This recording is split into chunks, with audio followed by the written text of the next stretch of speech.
Congress party जिंदाबाद, Congress party जिंदाबाद, Congress party जिंदाबाद, संजना बहन जिंदाबाद, संजना बहन जिंदाबाद। सच बात यह है, मैं आपका बनाया हुआ व्यक्ति हूँ। मैं कुछ नहीं था, आपने मुझे प्यार देकर, सम्मान देकर, इतना बड़ा मान देने का काम किया है कि मैं पूरी जिंदगी आपकी सेवा करता रहूं, फिर भी बहुत कम है। आपने मुझे मान दिया, इज्जत दी। सच बात यह है, आपके प्यार और मोहब्बत की बदौलत आप सब सम्मानित लोग अपने बिजी शेड्यूल में से समय निकालकर आपके बीच आ पहुंचे हैं।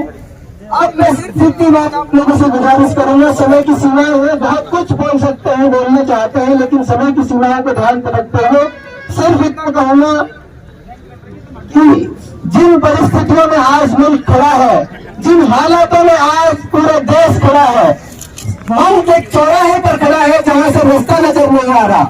और मैं आदरणीय महात्मा गांधी जी, जिनको राष्ट्रपिता कहा इस मुल्क में, उनका वाक्य याद करता हूँ। उन्होंने कहा था मेवात वालों को कि ये हिंदुस्तान की रीढ़ की हड्डी है। तो मैं इस मुश्किल हालातों में, इस कठिन समय में, मैं मेवात जो हिंदुस्तान की रीढ़ की हड्डी है, उन लोगों से दरख्वास्त करता हूँ, उनसे अपील करता हूँ कि लोकसभा का चुनाव हमारे सर पर है और लोकतंत्र को बचाने की लड़ाई है। इस बार चुनाव पहले जैसा चुनाव नहीं है, ये चुनाव इस मुल्क को बचाने का चुनाव है, इस मुल्क में लोकतंत्र को बचाने का चुनाव है और ऐसे लोगों के हाथ इस मुल्क को जाने से बचाने का चुनाव है जो सांप्रदायिकता का जहर दिन पर दिन घोलते जा रहे हैं। मैं आपसे हाथ जोड़कर अपील कर रहा हूँ, इस बार 100% लोग, मुख्तार के चुनाव में तो हो सकता है 90% पोल हुआ हो, हमारे चुनाव में हो सकता है 80% पोल हुआ हो। आपसे हाथ जोड़कर गुजारिश कर रहा हूँ, इस चुनाव में 100% वोट करनी है आपको, 100%। घर से छोड़कर उस दिन छुट्टी लेकर अपने काम से, जैसे हमारे चुनाव में जो आदमी महाराष्ट्र में भी गाड़ी चला रहा था, वो 5 दिन पहले गाड़ी छोड़कर घर आ गया था, ऐसे ही मैं आपसे दरखास्त कर रहा हूँ। बहन संजना नहीं खड़ी चुनाव में, इस देश की इज्जत और आबरू इस बार चुनाव में खड़ी है।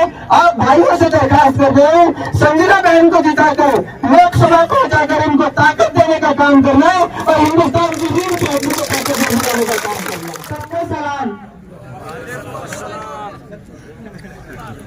नहीं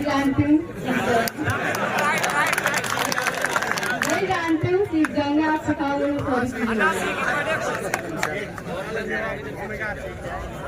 मैं आपको अपने बारे में एक परिचय देना चाहती हूँ। मैं एक गरीब परिवार की बेटी हूँ, उम्र में गई हूँ। हाल ही में मैंने विधानसभा का चुनाव लड़ा है विधायक का, उसमें 400 वोट से हार गई।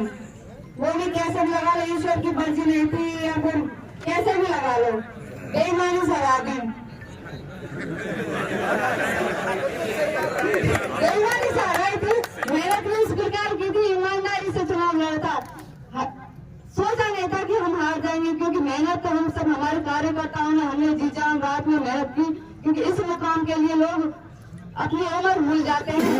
इतनी छोटी सी उम्र में इस चीज को उपलब्ध करना बहुत बड़ी बात है, वो भी आपकी देन से हूँ मैं।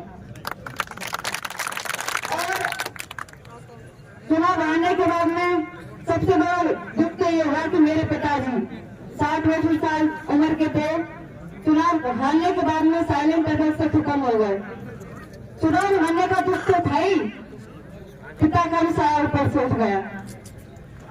पीली पार्टी ने मुझे मौका दिया अपने सब बीच आने का, अपनी सेवा करने का, और मैं आपके बीच, मैं आपकी बेटी हूँ, मैं हमेशा आपके साथ कंधे से कंधा मिलाकर साथ खड़ी रहूंगी।